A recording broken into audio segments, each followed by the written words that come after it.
उत्तर प्रदेश में माफिया सरगना अतीक अहमद को कोर्ट ने उमेश पाल अपहरण मामले में दोषी मान लिया है।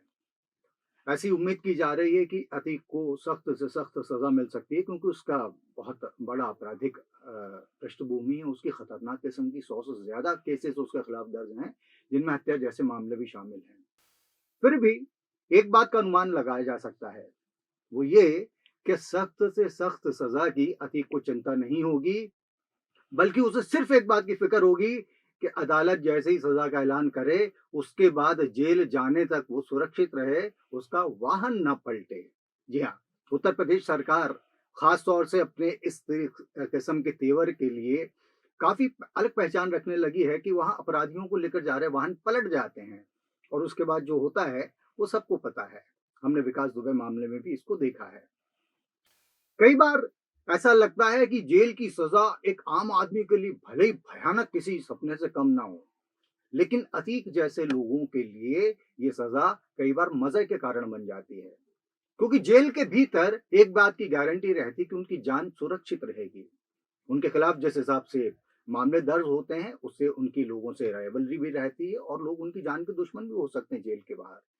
ऐसे में कई बार ये होता है कि अपने आप को किसी बड़ी सजा से बचाने के लिए, खास तौर से मौत की सजा से बचाने के लिए या किसी के हाथ मारे जाने से बचाने के लिए, खुद ही जेल का इंतजाम कर लिया जाता है। ऐसा पहले भी हुआ है। हम आपको बता दें कि बिकिनी किलर के नाम से कुख्यात चार्ल्स शोभराज एक बार तिहाड़ जेल से भाग गया था। उसके भागने के बाद बहुत ही नाटकीय परिस्थितियों में वो गोवा में एक रेस्टोरेंट में बैठा हुआ गिरफ्तार हो गया था। आप सोचिए जरा, जिस आदमी के ऊपर 20 से ज्यादा हत्याओं के मामले हों, इतना शातिर अपराधी हो, दुनिया के करीब 1 दर्जन मुल्कों की पुलिस जिसका इंतजार कर रही हो, वो जेल से भागने के बाद क्या किसी रेस्टोरेंट में बैठेगा? बहरहाल चार्ल्स उस रेस्टोरेंट से गिरफ्तार कर लिया गया था। बाद में ये समझ में आया कि उसी समय शोभराज के खिलाफ थाईलैंड में भी ड्रग्स को लेकर मामले चल रहे थे। थाईलैंड में ऐसे मामलों की एक ही सजा होती है, मौत।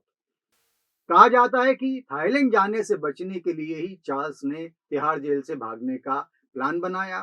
वो भागा, और उसके बाद जब वो अरेस्ट हुआ तो उसको थाईलैंड भेजने से पहले जेल ब्रेक करने की सजा के तहत भारत की जेल में और समय काटना पड़ा, और इस तरीके से वो थाईलैंड में मौत के मुंह में जाने से बच गया था।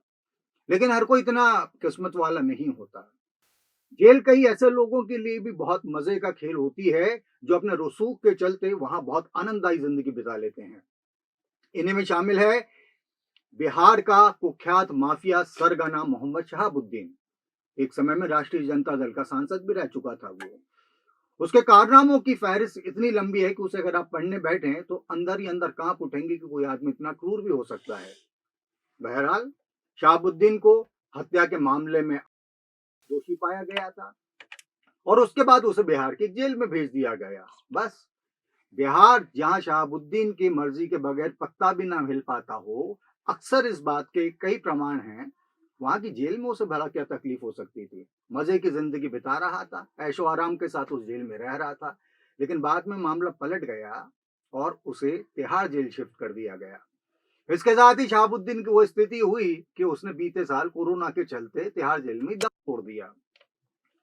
अब भाई तिहाड़ में वो मजा कहाँ जो बिहार की किसी जेल में उसको मिल सकता था या मिलता चला आ रहा था। जेल दरअसल कई बार इतनी मुफीद हो जाती है कि इसके गणित को एक और उदाहरण से समझा जा सकता है। छोटा राजन किसी समय दाऊद इब्राहिम का सबसे विश्वसनीय आदमी। बाद में दाऊद से उसका विवाद हो गया, एक दूसरे से अलग हो गए। कहा जाता है कि दाऊद ने कई बार छोटा राजन की जान लेने की कोशिश की, और इसी चीज से परेशान होकर छोटा राजन ने अंततः भारत के समक्ष आत्मसमर्पण करने का निर्णय ले लिया। बस उसने एक शर्त रखी कि उसे महाराष्ट्र की किसी जेल में ना रखा जाए, क्योंकि वहां उसे दाऊद के लोगों से जान का खतरा रहेगा। यही वजह रही कि छोटा राजन को भी तिहाड़ जेल में शिफ्ट कर दिया गया, महाराष्ट्र से बहुत दूर दिल्ली में लाकर। फूलन देवी के हत्यारे शमशेर सिंह राणा के बारे में भी यही कहा जाता है कि उसने तिहाड़ जेल से भागने का प्लान सिर्फ इसलिए बनाया था ताकि वो फूलन देवी हत्याकांड मामले में फांसी की सजा से बच सके। शेर सिंह राणा बाद में अरेस्ट हो गया, अब जमानत पर रिहा हो चुका है।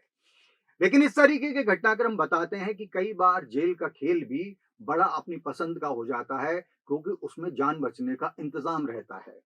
बहरहाल, देखने वाली बात ये होगी कि अतीक अहमद को अब अदालत क्या सजा सुनाती है। लेकिन उससे पहले फिर एक बात को कहा जा सकता है कि वो जिस राज्य में है, जिस उत्तर प्रदेश में है और जिस उत्तर प्रदेश में उसने अपनी हत्या की आशंका जताई थी, उस राज्य में अदालत से कड़ी सजा सुनाए जाने के बाद भी वो सिर्फ यही खैर मना रहा होगा कि उसकी गाड़ी अदालत से जेल तक बगैर कहीं पलटे सुरक्षित पहुंच जाए और फिर शुरू हो जाएगा जेल का खेल। वैसे योगी आदित्यनाथ के रहते हुए क्या ये जेल में खेल हो पाएंगे? ये सोचने वाली बात है। आपसे फिर मुलाकात होगी, तब तक के लिए इजाजत दीजिए। नमस्कार।